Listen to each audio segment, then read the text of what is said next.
Good evening, Council, members of the public and staff. Thank you for joining us for our regular Council meeting for Wednesday, October the 22nd. And happy Local Government Week, everyone. For those watching online, we started the evening at 5:30 with a Coffee with Council event. And I want to thank staff and the clerk's office for doing an amazing job to promote Local Government Week. So thank you for that. I'd like to let you know that this meeting is being audio and video recorded and live streamed on the Town of Innisfil's YouTube channel and shall form part of the record, which will be retained according to the town's retention bylaw. And I would ask Councillor Ices to please deliver the land acknowledgement. The Town of Innisfil acknowledges that Innisfil is situated on treaty land that is steeped in rich Indigenous history. The town also acknowledges that this land is the traditional territories of the first people of Turtle Island. It is shared between the Anishinaabe peoples of Beausoleil First Nation, Chippewas of Rama First Nation, and Chippewas of Georgina Island First Nation. And we thank them for generations of stewardship. This meeting place is still the home to many Indigenous people, and as settlers, we are grateful to have the opportunity to work on this land. The town acknowledges the forced sacrifices that are the foundation of Canadian society today. We are dedicated to honoring Indigenous history and culture and committed to moving forward in the spirit of reconciliation and respect with all First Nations, Métis, and Inuit. Thank you, Councillor Ices. Now we have everyone in attendance tonight, so we'll get started with number 2, which is open forum. We had no one sign up for the open forum this evening. So item number 3 will be the approval of the agenda. The agendas are always posted 1 week before the council meeting on our website to give you the opportunity to look at them and look at what staff is recommending for the different reports. We have no agenda repair required this evening, so we would ask for a mover and a seconder, please, to approve the agenda as was printed. Moved by Councillor Drodge, seconded by Councillor Richardson. Any comments on the agenda? Seeing none, all those in favor? That is carried. Next, I'll ask if there's any disclosures of interest, pecuniary or conflict of interest on any item on tonight's agenda. Seeing none declared at this time, if one becomes apparent to you during our conversations, please let it be known at that time. Next, we'll move to item 5, which is presentations and petitions. Our first presentation this evening is from our very own clerk, town clerk, and Jamie Brain, records coordinator, and it's on local government. Welcome, ladies. Thank you. Good evening, Mayor Dolan, Deputy Mayor Fowler, members of council, staff, and visitors. Local governments play a pivotal role in shaping communities by providing essential services and ensuring sustainable development. Understanding their structure and operation is crucial for effective participation and advocacy. Look around you.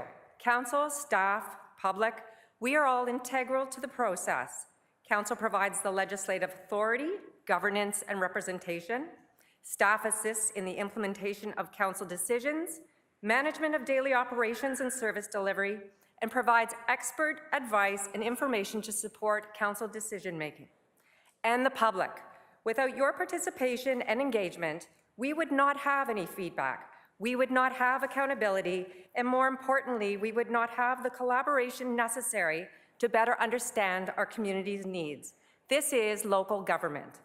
And this week, Ontario's 444 municipalities are celebrating local government, and we invite residents and property owners to learn more about why municipal matters most and how they can help identify issues and be a part of the solution. There are many ways to participate or learn more about the town and its council, either through attending council or committee meetings, talking with staff, talking to your local ward council member, or by visiting the town's website or get involved.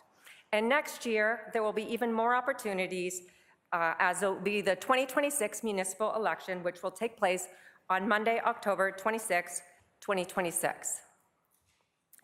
When most of Ontario's municipalities were established, they were needed for specific functions. The big issues that local municipalities faced back then were disorderly behavior, public profanity, noises and nuisances, cattle and poultry running in public places, traveling salesmen, and road repair, as the road networks were just being developed.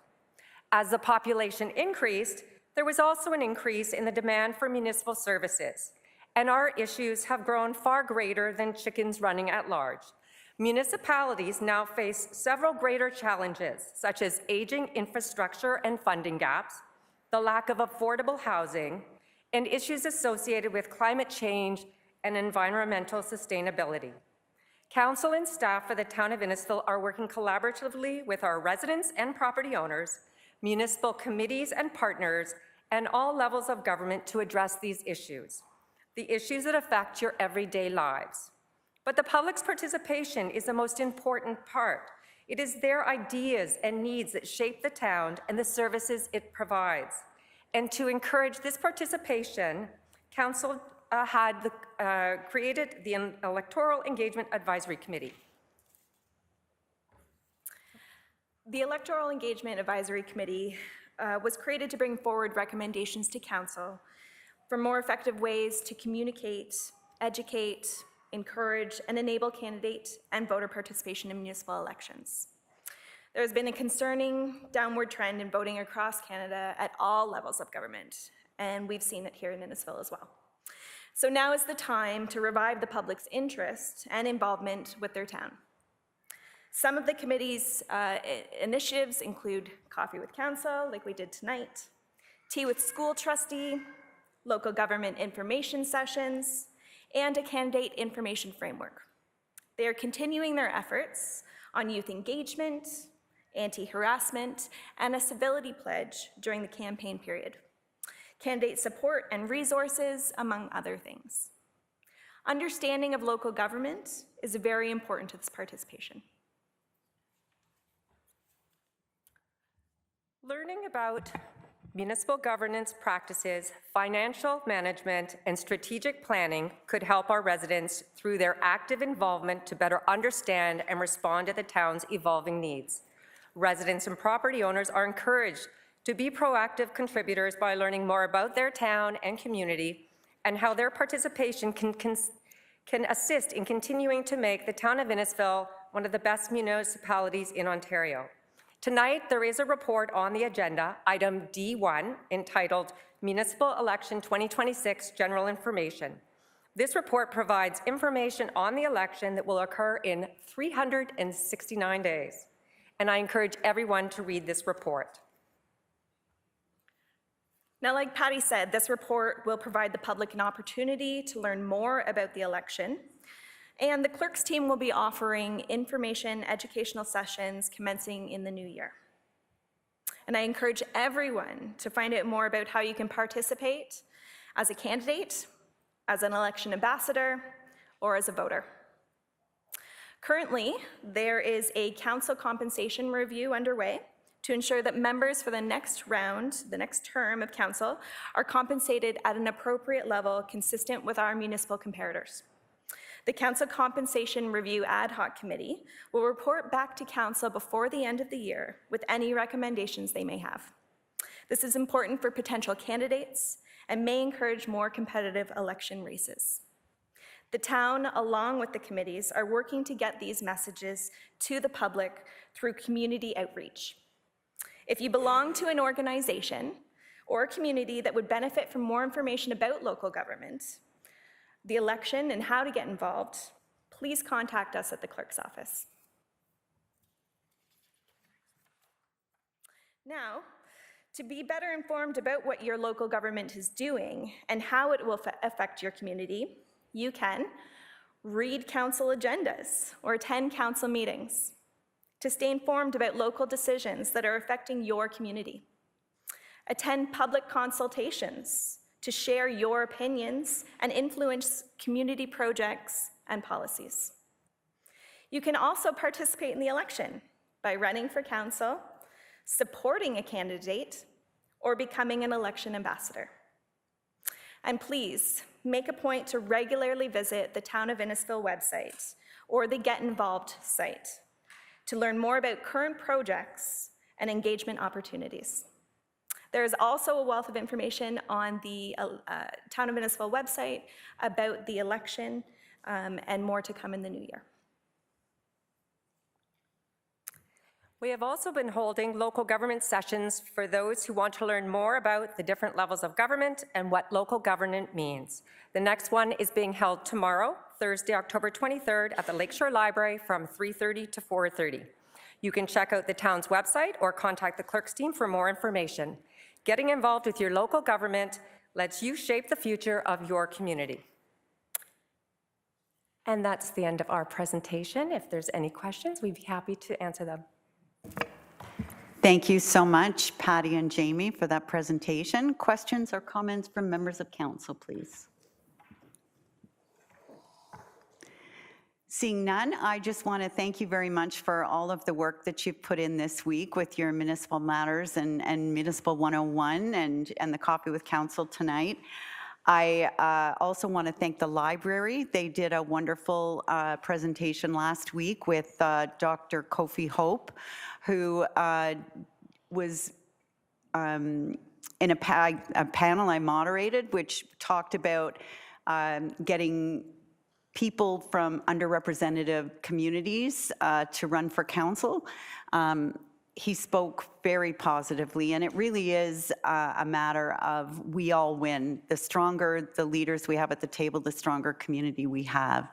So I would also point out that the Association of Municipalities of Ontario, affectionately known as AMO, which represents all of Ontario municipalities, they are running a few free live stream webinars. They've got one stream for candidates who are looking to be re-elected, and then they've got another stream for candidates who are thinking of running for the first time. And so you can go on those sessions and learn about different things. The first session is Finding Your Why, Leading with Purpose and Authenticity. Then in January and February, there's one called Praise Your Rivals, Managing Conflict and Building Effective Relationships. February to March, What Matters Most, Prioritizing Mental Health and Well-Being. And then March and April, Building Your Movement, Turning Values into Action. So each one of those webinars is designed to help you develop the strength you need to run as a candidate in the next municipal election. And I think the more people we have on the ballot, the better for Innisfil. So thank you so much for being here tonight. I'll go around and make sure there's not any other questions. I'm seeing none. So a mover and a seconder, please, that the presentation regarding local government be received. Moved by Councillor Waters and seconded by Councillor Zanella. All those in favor? That is carried. Thank you so much, ladies.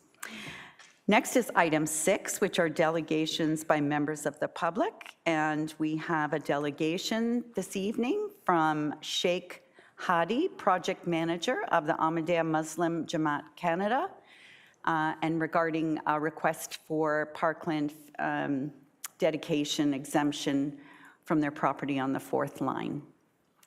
Welcome, gentlemen. Thank you for being here today.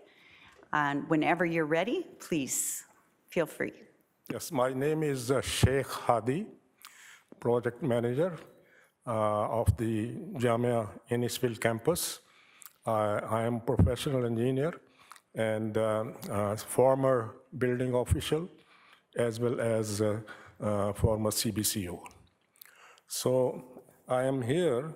Mamoon Rashid is assisting me, and our National Secretary, Danish Kashif Sahib.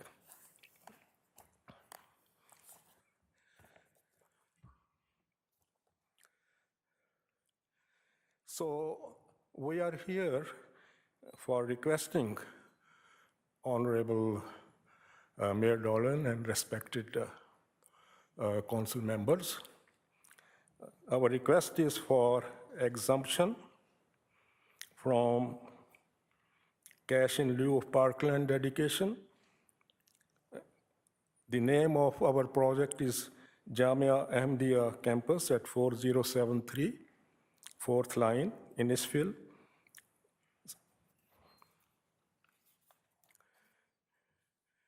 We have been advised by the planning department that we may submit a delegation to council to formally request an exemption from cash in lieu of parkland dedication on the grounds that Ahmadiyya Muslim Jamaat, AMJ, is a charitable, non-profit organization. At present, the town of Innisfil bylaw does not apparently include such an exemption.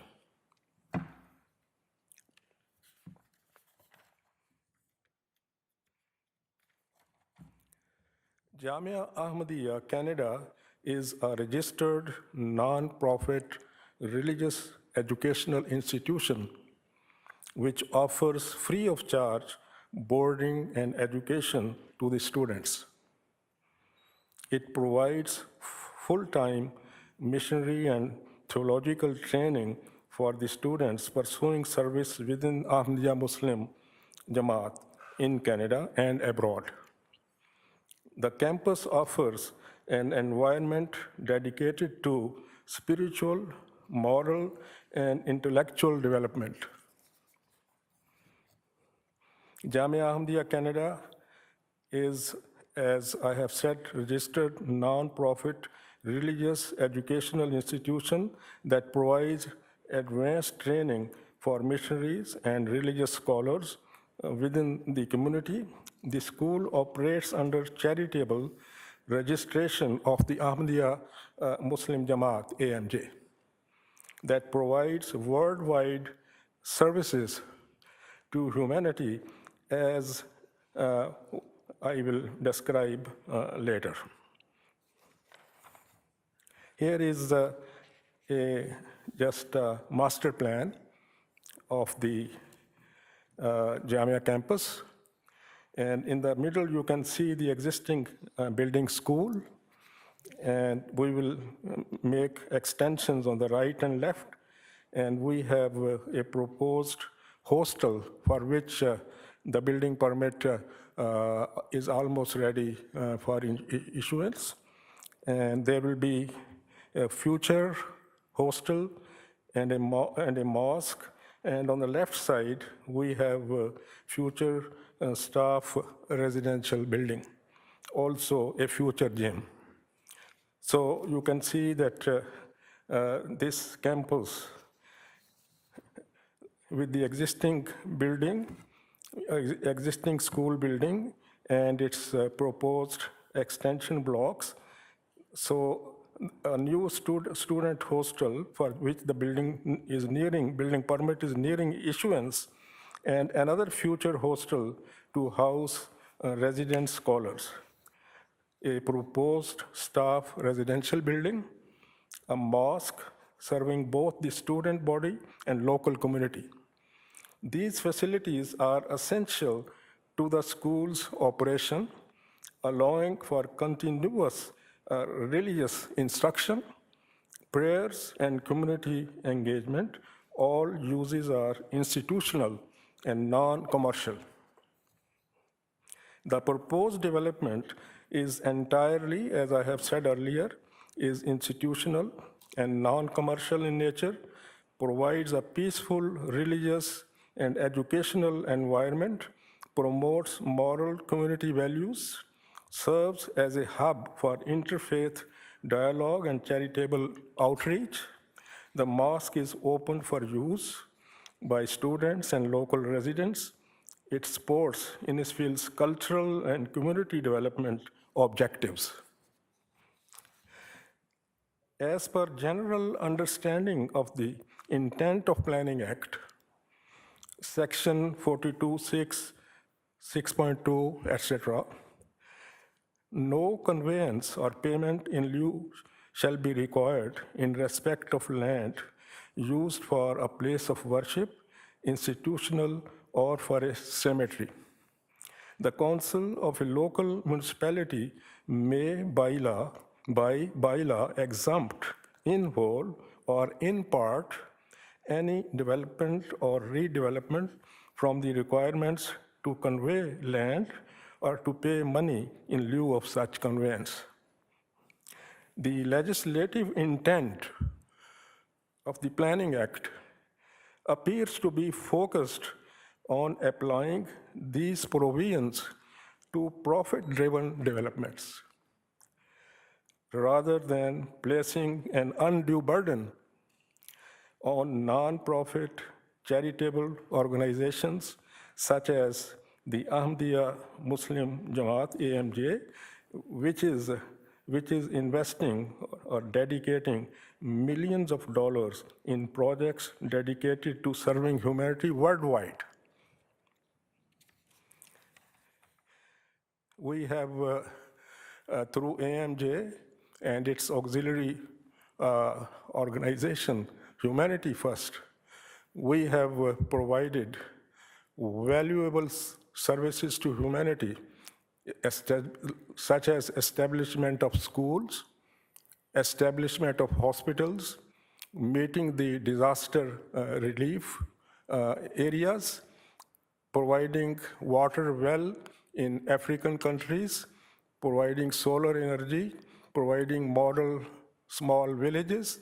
So in every respect, we are providing this service to humanity, and everything, we are not funded by any government or other institution, and all is funded by our community members, and who are just on voluntary basis, and they are, most of them are low-paid members. Now, I have some examples of exemptions in other municipalities. Example, town of Caledon. Exemption include land use by a board of education, hospitals, agriculture, farm purposes, and places of worship. There is a reference that may be seen. Then the city of Brampton, exemption include places of worship, non-profit housing, colleges, universities, funded by Ontario, hospitals, Board of Education, lands, etc. And there is a reference which we can refer. City of Ottawa, the exemptions include non-profit developers may be exempt from CIL, cash in lieu, uses such as places of worship, and schools are addressed in the bylaw. And there is a reference, I hope that this can be referred to. So I would request again and stress this point that our Jamia campus is entirely religious institution, non-profit institution.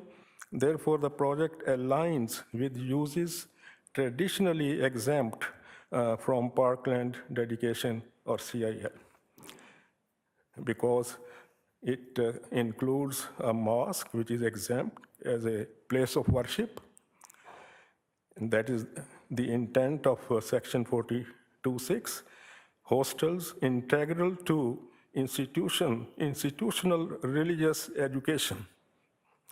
Entire development serves charitable, educational, and community purposes. A charitable organization, AMJ, that dedicates millions of dollars to humanitarian projects across the globe, funded through contributions from its members, many of whom belong to low-income households. The town of Innisfil appears to have discretion under section 42.6.2, according to our understanding, to exempt the full campus from cash in lieu requirements, recognizing its institutional nature, its religious nature, its charitable nature. To exercise the potential discretion under Section 42, 6.2 of the Planning Act, to grant a full exemption, that is our request, to grant a full exemption, recognizing the site's non-profit, institutional, religious, educational use, and community benefits. We sincerely appreciate the town's consideration and ongoing support for institutions that contribute to the educational, spiritual, and social fabric of the Innisfil community. Thank you very much for your consideration. Thank you, Mr. Hadi, very much for that presentation. If you could just stay there for a minute to see if there's any questions from members of council. Thank you. Members of council, questions or comments? Deputy Mayor? Thank you, Your Worship. I was wondering if the town could provide the amounts that the cash in lieu would be exempt. Like, what is the dollar amount regarding the site application? Mr. General Manager Correa? Through Mayor Dolan. So it's a percentage of land value, and it's typically based on the value of the land a day prior to the issuance of a building permit. So I don't have an exact dollar value, other than it would be a percentage, I believe 5% of the land value. Okay, that being the case, do we even have a ballpark figure between a rough amount, just so we have a general understanding of what it is they're asking? I think what we could do, if you wanted to, Deputy Mayor, is send it back to staff for a report back so that they would have the opportunity to answer those questions in a report coming forward. Other questions and comments? Councillor Waters? Thank you, Your Worship. Question to staff. By the description given in the presentation, by all means seems to be a religious building, and so I'm just kind of curious, in Innisfil, do religious buildings normally have to pay the cash in lieu of, or is that, does it always have to come to council for an exemption? Manager Correa? Through Mayor Dolan over to Councillor Waters. So currently our parkland dedication bylaw is silent on exemptions. And so in the absence of a delegation like today, there's no process within the bylaw to exempt a place of worship among other types of non-for-profits. Thank you. Any other questions or comments? Deputy Mayor? Such being the case with the answers we're given tonight, I would like to have a friendly amendment to have it sent back to staff so they can provide a report to council regarding the dollar amount and the potential exemption. Thank you. I'm going to ask, we haven't got a mover and a seconder yet, so we'll deal with that at that time. Councillor Drodge. Thank you, Your Worship. Just for clarification, so thanks for the presentation. So are you a religious facility or are you an educational facility? Or are you trying to blend both of them, just for clarification? This campus is a religious institution. And as I have explained in the presentation, there are students, currently more than 100 students, and we provide them lodging and fee free of charge. And so actually these are, the institution produces scholastic scholars and religious scholars for the benefit of the community, and students from other countries also can come here for admission. Thanks. And just one other question to staff. The current zoning of that property, what is it currently? And what's the size? Through Mayor Dolan to Councillor Drodge, I'd have to confirm the zoning. I can confirm the use is permitted, and they have received site plan control approval for the proposed development. And one of the conditions of that site plan control agreement is that they do pay cash in lieu, which is triggering the request tonight. But I'd have to go back and just confirm the zoning. And did you have the size of the property? Just, I'm looking at the property. It's pretty, it's got quite a few buildings and parking. I'm just thinking of infrastructure, septic systems, et cetera. Would that be accounted for? No, we're not. I'm getting a bit ahead of ourselves. Just making sure that we're looking into those things as things progress?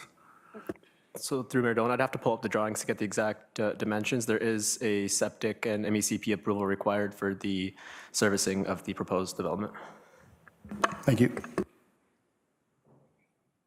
Thank you. So it was a school, it was Thor Prep School, so that piece is zoned, I believe, institutional, which would be for the school. Then the back piece of the property, I believe, is still zoned agriculture. Is that correctly? That's correct. So my question would be, in that one drawing that you showed, it showed a road going off into the agricultural piece at the back. Is that a future development that you would come for rezoning at a later time? Or what's the yes. plans for the balance of the property? Maybe. Normally, we have the master plan, which we have shown, that is in about 5 acres of land, which is institutional, because there was already a school. So we are just adding other components to this school. So there should be, I think, no further problem for 5-acre institutional use. And for the rest of land, we would definitely intend, to apply for rezoning of some further portion for further development, but that is a remote. Just to add to that, the road that is going is actually just a parking lot. So it's not a road Yes. going in the back. Exactly. So the area where the development is shown is within that 5 acre of zoned institution. Exactly. Thank you for the clarity. Deputy Mayor? Thank you, Worship. One last question.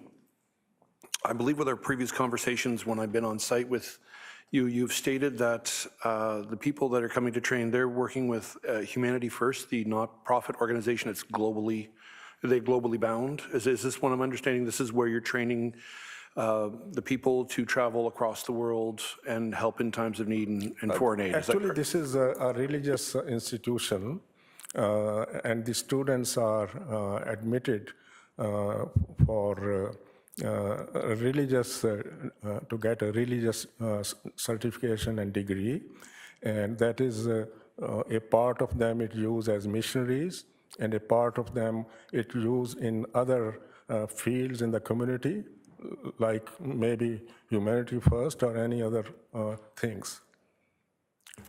So in essence, a portion of the people that are going to be housed there for free and fed for free Right. are going into the world and doing humanitarian aid and work. Right. Okay, thank you.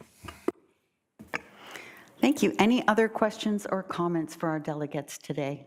Councillor Waters. Thank you, Your Worship. Considering that it's clear to me that this is, it's clearly a religious institutional application. Seems other municipalities have exemptions built for this category.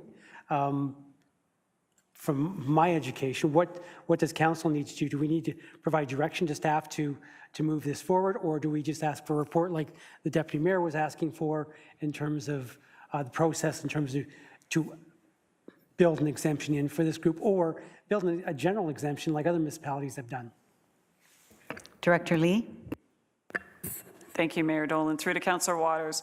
So I think that's the intent with the revised, or the recommendation on the screen, is we would be reporting back on what do other municipalities provide in terms of exemption wording, what categories could that include, so that council can make a decision on an amendment to the bylaw that would not only apply to this application, but similar religious type applications or other exemptions that you want to provide. So we want to come back with that staff report to give you the recommendation on the options available to you.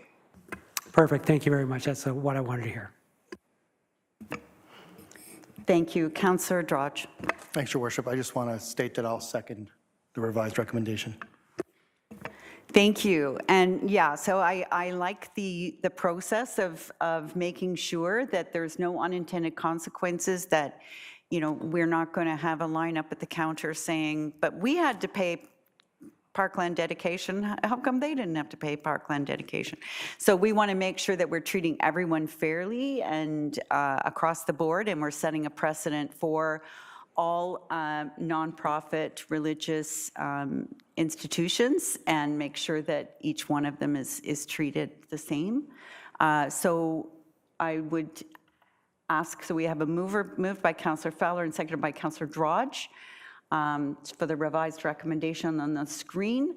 I would only ask Director Lee, could we offer our delegates some type of a idea of when we thought this might come back to council so that they could have that information?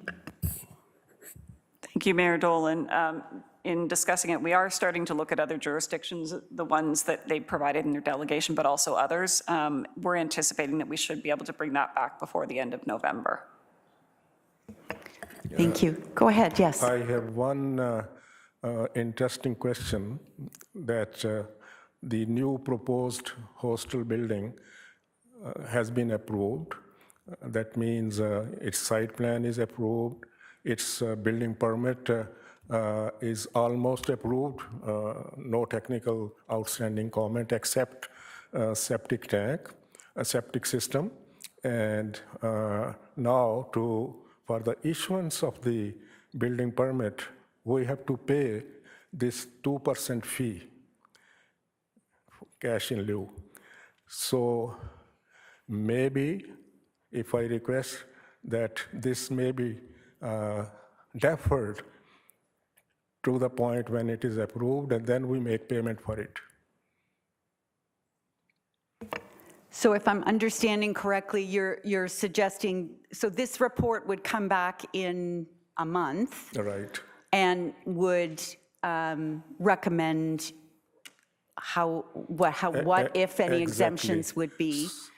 And so I'm not understanding what you're asking. My request is that now we have to pay this fee in order to get the building permit. So if it is, the fee is deferred, but the permit is issued, and we assure, give our guarantee or warranty, whatever we call it, that whatever the decision is, we will follow that and abide by that. And we make this payment at that time. Director Lee? Thank you, Mayor Dolan. So I think the request I'm understanding is that the fee that's applicable under the bylaw right now be deferred, is what they're suggesting, Right. until such time as council makes a decision. I think the challenge we have is the current bylaw doesn't provide any exemption. It doesn't provide a process for deferral. I do understand in discussions with the chief building official, so the application has been received. The septic system is not approved by the town because of the size of the septic system. So I understand that application has been made to the Ministry of the Environment. I have a point. Sorry to interrupt you. Oh, no. So that application has been made to the Ministry of the Environment. They have to review that application and issue a decision on that. I don't know that that will be made within the next 30 days before we would report back. I want to clarify this point, that there are two options. One option is to wait for the Ministry of Environment approval. They take more than 1 year. We have already submitted the application, and they will start reviewing it soon. The second option is that we have existing septic system, which was approved by the town according to building permit, and we can use that system also, because with the hostel occupancy, there will be no extra occupant load, because those students who study in the school, they will spend the night in the hostel. So there is no additional occupant load. So that's why we have requested the CBO to take into consideration this option also. And we should be given full conditional permit of the building, so that we can have a contractor for the whole building. So that's why The school will take about 2 years, 1.5, 2 years for construction. And when it is complete, we are sure we will get approval from the environment. And a remote case that if we don't get this approval, the town has the option to hold it due to their certificate of occupancy. So that's our request. Thank you for that. Can you tell me when you made the submission or the application for your septic system to the Ministry of the Environment, For the Conservation septic and Parks? system, the first submission was done about a year ago. And they told a long list of, outstanding comments on that. And it took us a long time to fulfill all these reports. And for example, take the case that we needed a pilot test for the septic system. And we did that pilot test also. And now those results are submitted. So that's why it was not submitted immediately. But first submission was done about a year ago, and all those papers have been submitted to the building division.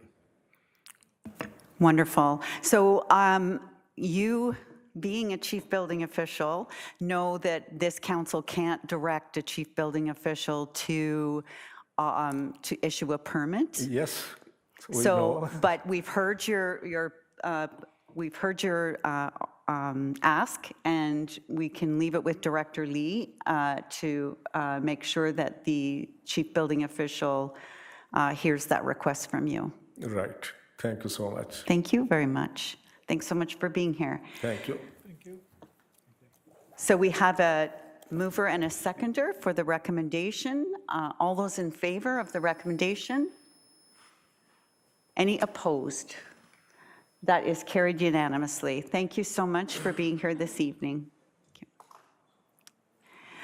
Next is item 7. Item 7 is a chance for members of council who've been appointed by this council to sit on a various different organizations to report out on what they've been doing since the last meeting. Councillor Richardson. On Monday, we had our library board meeting. We actually had a really great presentation by Catherine, one of the staff members who attended the regional gathering of the Ontario Nonprofit Network, which actually brings together provincially 58,000 different networks. So it was really great to hear some of the different, what they called it was mega trends, and how the library is working to help and mitigate some of those issues and stuff like that. So it was really great and informative. Thank you. Deputy Mayor. Thank you, Your Worship. In the past 2 weeks, we've had 2 meetings with county. The first on October 14th was regarding the proposed boundary adjustment with Springwater, Oro-Medonte, and the city of Barrie. There was a lot of public input. We received numerous letters. There were multiple delegations. And we're still looking to see how the county can work within the system that's in place currently and make this as smooth as possible for all parties involved. Yesterday, we had another council meeting with the county, and one of the big discussions was on the mailing impact on recycling change, battery bags, and county outreach. Due to the Canada Post strike, it's thrown a few monkey wrenches into some spokes, and things are kind of slowing down. So they were looking at the best way to reach all members of the community, the 16 towns, without really hitting their pocketbook too hard. So there were 3 options put on the table. One was to go status quo, which is around $52,000. And everyone thought that was reasonable to a degree, but it wouldn't be a hit or miss, like depending on what weeks the rotating strikes occurred. The first option was a third-party door-to-door delivery service. But once we heard the bill of $225,000, everyone hit the brakes on that pretty hard. So we're going with option 3, which is no financial impact to the community, and we're going through social media to see how we can reach as many people as possible. We're trying to get the word out with the battery collection, get the battery bags out if someone wants to come pick them up, or the changes as of January 1st with the recycling and organics waste in the community, that sort of idea. So we're going to just keep an eye on your phones, keep your apps up to date, and then hopefully we can get all the necessary information to everybody without really asking more of them financially. Thank you. Thank you. Anyone else? So just further on that county issue, so if you have batteries that you would like to recycle, that happens the first week of November. I believe there's some battery bags at the municipal customer service desk there. You can pick them up. Or if you don't have a battery bag, you can just put it in a clear plastic bag, put it on top of your bin, and it'll be picked up. The big change that's going to happen with recycling all across Ontario as of January 1st is that the recycling will no longer be picked up at small businesses. Currently, most businesses elect to have their own waste collection, recycling collection. Small mom and pop businesses, maybe Main Street businesses, if they produced the same amount of garbage and recycling as a typical household, the county has always agreed to pick it up, even though not required to under the statute. The new system now is the producer responsibility system. So the actual producers of the recycling items are now going to be responsible for picking it up. So as of January 1st, nothing will change in your home. You put your recycling out in the same blue cart, the same day, the same time. It will get picked up, but it will get picked up by a different vehicle than typically would pick it up now. And that will be handled by the circular economy or the CMO group, which produces it. Where the difference is going to be is small mom and pop businesses will no longer have recycling pickup. It's not ideal. We've fought against it now for going on 4 years. But unfortunately, that's the way the Ministry of the Environment, Conservation and Parks has decided to go. So we'll work with residents as best we can to make sure that it's as seamless as possible, and for businesses as well to see. I know different BIAs across the county of Simcoe and Collingwood and so on are working on different ideas to have their recycling picked up en masse. So stay tuned, but for the vast majority of people, there'll be no change to your pickup visibly. Behind the scenes, it'll be very different, but to you yourself, it'll be picked up in front of your house the way it always has been. Any other? Oh, I should also say that the Enterprises Board did meet recently, and it was our first meeting with our 2 new team members, Chris Adams and Michael Bidwell, and it became apparent to me very quickly that having those new fresh eyes on the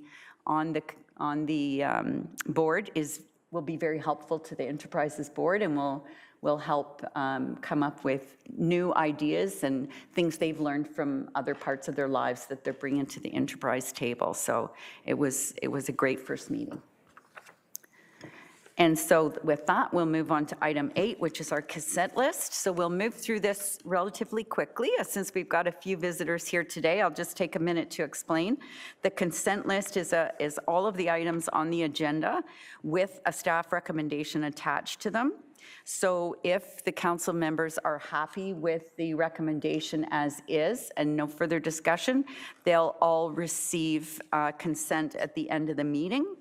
Any items that you wish to have more fulsome discussion about, you can pull to committee of the whole and we can talk about it, or you can ask questions, revise the recommendation, whatever council deems appropriate.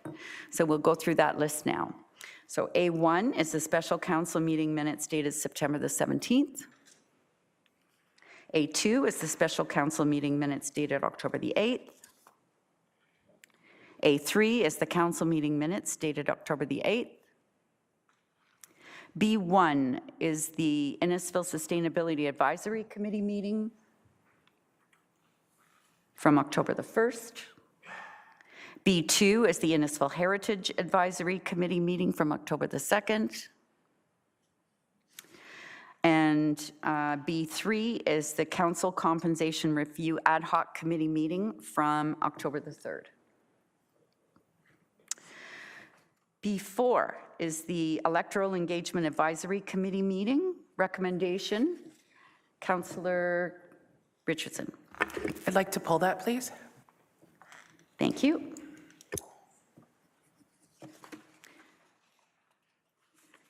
And then we go to C1, that is the staff report for Scrooge the Ticket for 2025.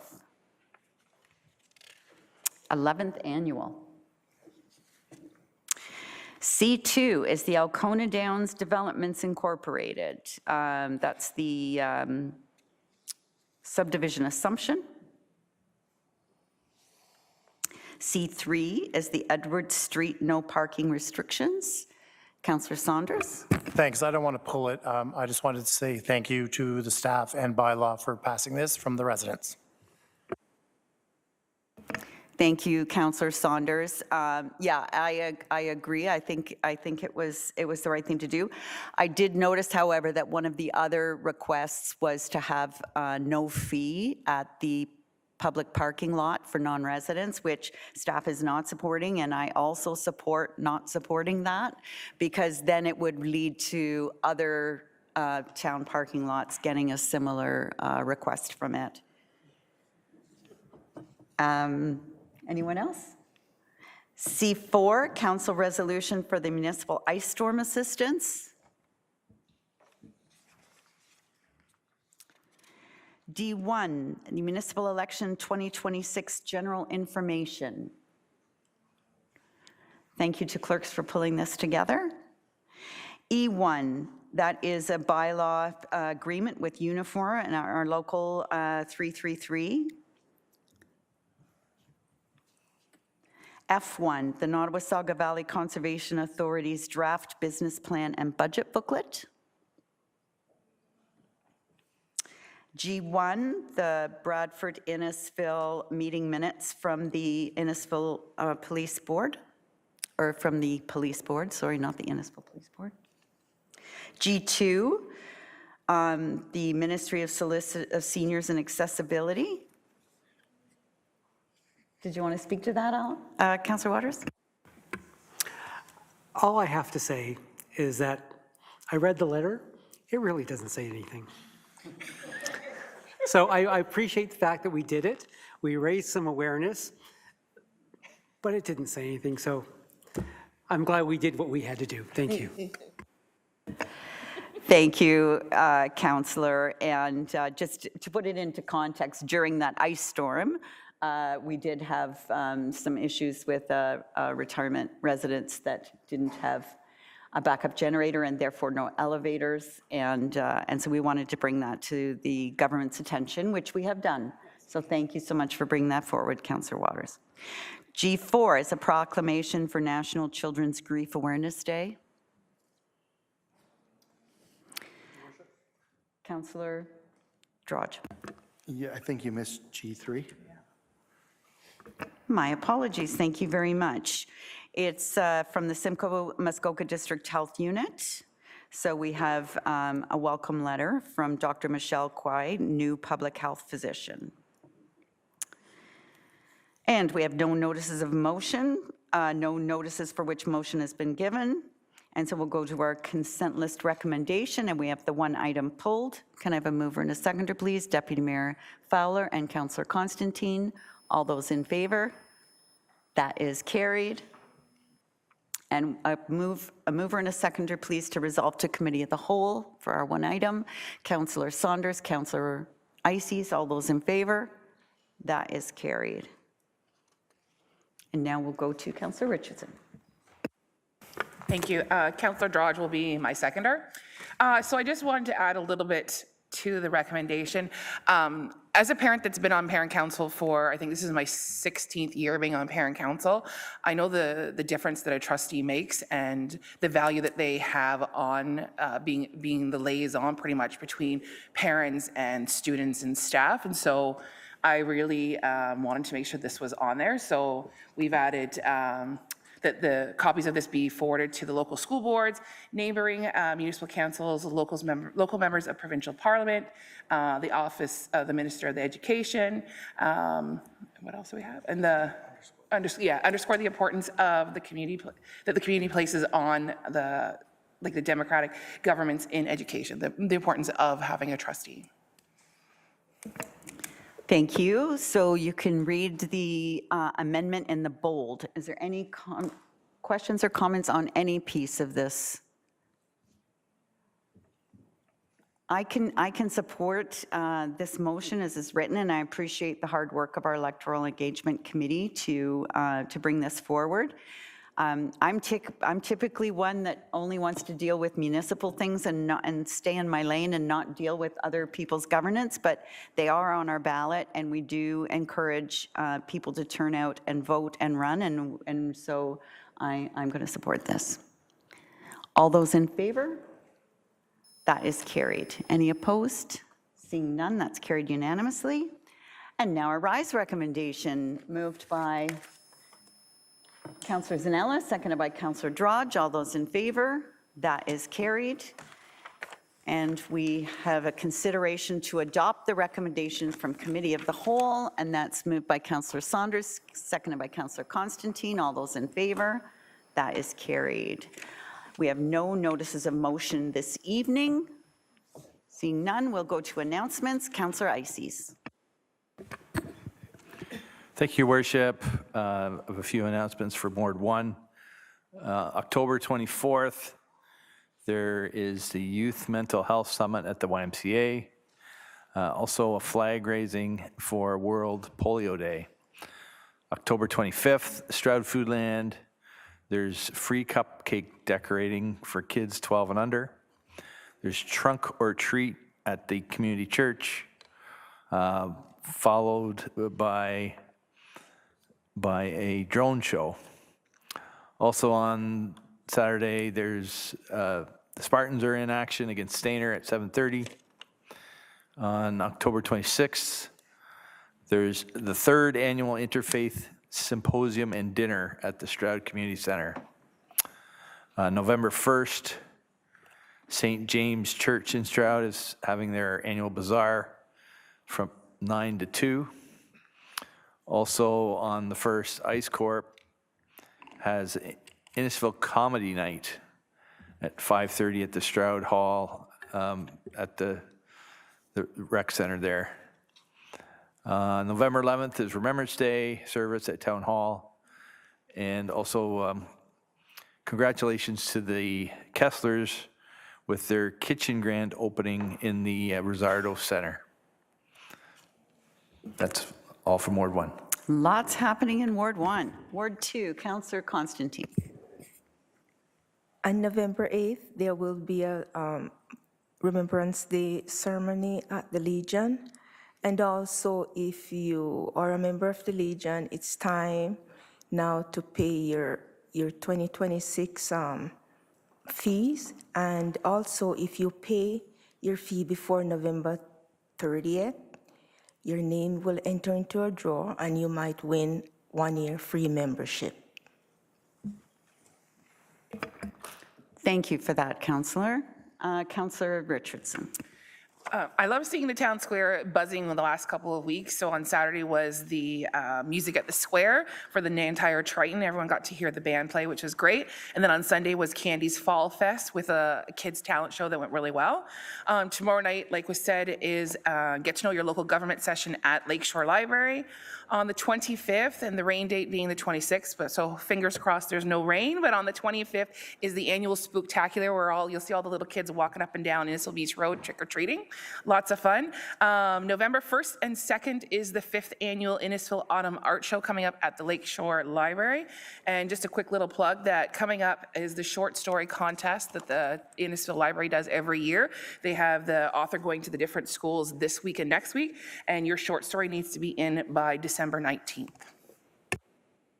Thank you, Councillor. Councillor Waters. Thank you, Worship.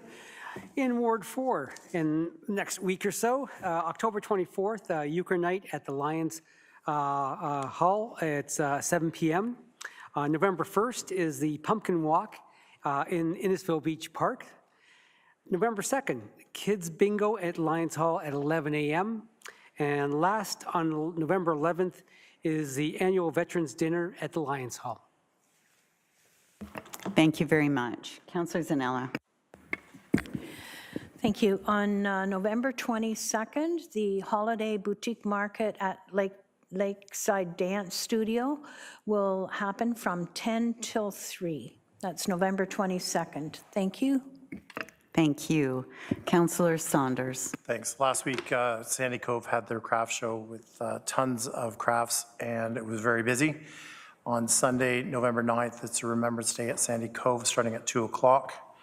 Halloween Walk is still continuing till November 1st at Friday Harbor, and Socktober is going on. Socktober is a donation to the Innisfil Community Church for their food and clothing drive, where you can drop new socks off, and you can actually drop them off pretty much all over town and at the Cove Cafe if you want. As well, the Legion November 1st is Music Bingo at on November 1st at 7 p.m. November 16th is their general meeting. And then also from November 1st to November 11th, they need lots of volunteers for their poppy tagging.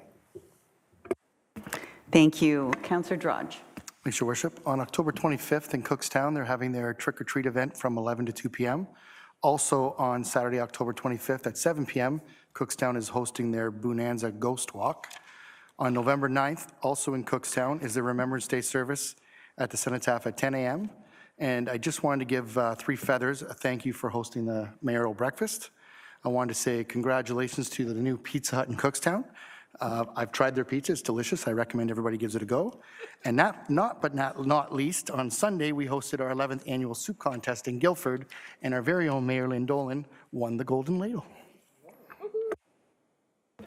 Finally, 15 years later, I finally produced a winning soup. Thank you very much. Deputy Mayor. Thank you, Worship. Yeah, it was pretty busy. The mayor and I attended on October 14th the swearing-in ceremony for the new South Simcoe police officers down in Bradford. It was really nice to see the young people come up and step forward to, do better for the community. Mirroring Councillor Drudge, the mayor's breakfast was a hit. There were so many people there, and Three Feathers did a phenomenal job. I do concur, and I think it was really great to see a lot of the community come out and interact with everybody here and learn the ideas we had for the future of Innisfil.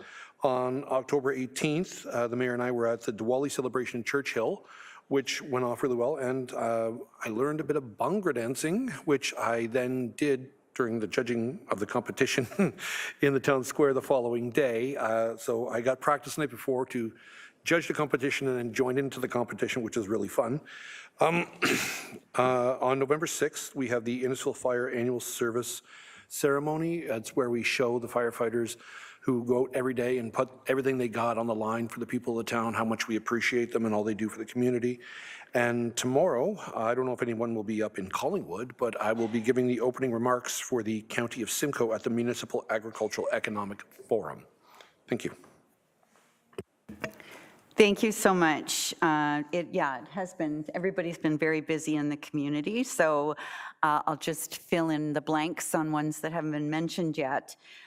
Today is Operator Appreciation Day. So give a special thank you to those unsung heroes that we never seem to recognize that really deserve it. That'll be your water operators, your wastewater operators, all of the operators that we have at our operations yard. Operators deserve our thanks, so thank you so much. Thank you to the team who put on the Coffee with Council tonight. I thought it was really well done. I concur with all of the accolades I heard about the mayor's breakfast held at Three Feathers, and I would add staff to that because staff did an amazing job putting that together. The economist from OMERS, I thought, did a wonderful job, as did our CAO, moderating our panel. On Friday evening, I was really honored to attend RVH, where our very own Al Gilchrist was awarded the David Blencarn Award.